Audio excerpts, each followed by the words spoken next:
Music, news, sport. Every day for you on the web. LecoChannel.it, the Blue Light Blue Radio. Vediamo Guadagnin al rilancio, classe 99 blu celeste. Ricordiamo gli under blu celesti, Guadagnin e Magonara, classe 99 come Silvestro, poi Corna, classe 2000.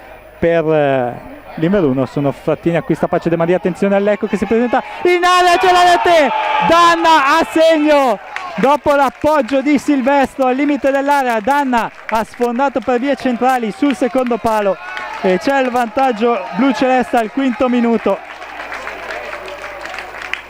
Un'azione improvvisa, un taglio per vie centrali, Danna che va subito a esultare sotto lo spicchio di tribuna centrale affollato dai numerosi tifosi blu celesti. Hanno messo in pericolo la porta difesa da Frattini che adesso sbaglia, c'è la seconda rete di Danna. Erroraccio di Frattini che lascia praticamente la palla al limite dell'area per Danna che lo infilza con un rasoterra.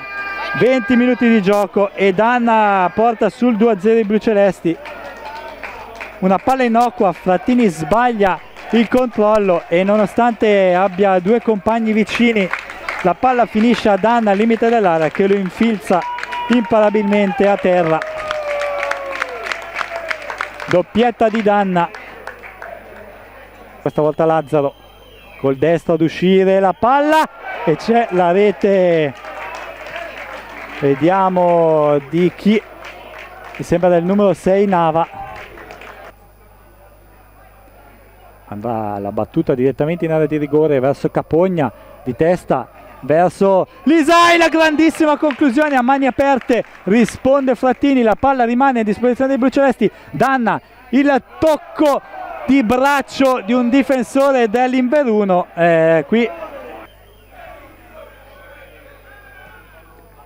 vediamo la palla che filtra la rete proprio di Capogna, 3-1 e il Lecco torna al doppio vantaggio. Spizzata sul primo palo di un altro giocatore blu celeste, Capogna da sotto il naso di Frattini va a siglare la rete del 3-1 al 48esimo, dando la sensazione sempre di essere pericoloso come in questo caso. Malgrati Capogna non ha il killer instinct del centravanti. Parte la battuta, Merli Sala si stacca sul secondo palo ed è quasi sorpreso dall'erroraccio di Frattini in uscita.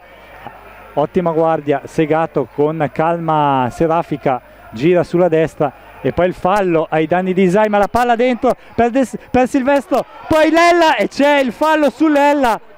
Segato, il retropassaggio, l'intercetto di Gattelli non punito dal signor Catanoso.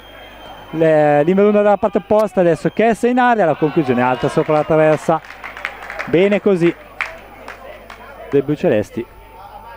Ritorna il guardialinee signor Songia, Patelella, 4-1 blu celeste, punizione perfetta di Tommaso Lella che si guadagna il calcio piazzato e lo realizza al 39esimo. Da Corna, bello il tocco per Puricelli, cross in mezzo, palla che spizza sul secondo palo, Draghetti in copertura, Mandelli deve uscire dall'area di rigore e appoggiare a Chessa, poi Lazzaro che si accentra, imbucata per Chessa sulla destra, palla dentro sul secondo palo, Corna, fallo del numero 17, il rigore per l'Inver 1, per il rigore spiazzato Guadagnin, c'è il 2-4 al 43esimo. Music, news, sport. Every day for you on the web. LecoChannel.it, the Blue Light Blue Radio.